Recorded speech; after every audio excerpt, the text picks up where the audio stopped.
Không biết nữa.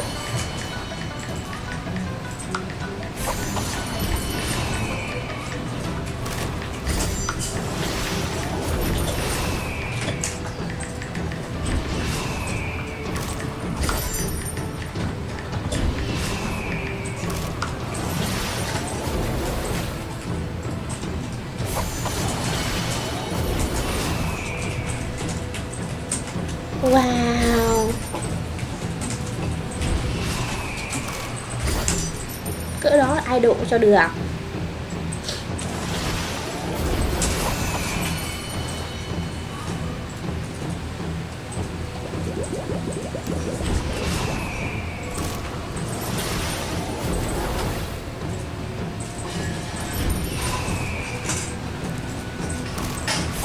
Mono bé bé.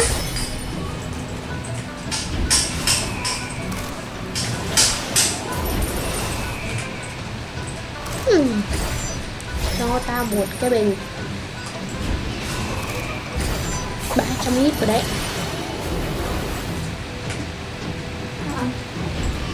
Không.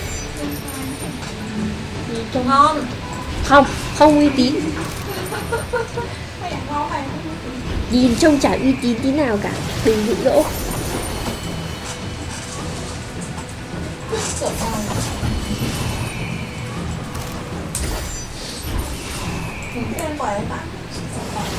Thì đấy, ngâm vậy không uy tín tí nào.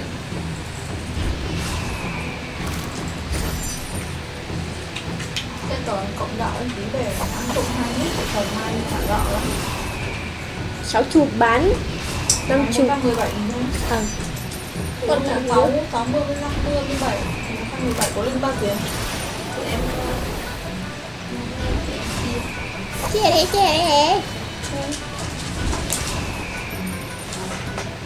37,5. Có mua tổng ship 15.000 ship rồi. Vâng. Mấy hôm nay thằng ship nào cũng lấy 15.000 hết rồi. Trời không mưa nha mấy thằng ship. Mấy thằng mất dậy. Mấy con lớn. Mấy hôm nay thằng nào cũng lấy 15.000. Mấy con lớn đó.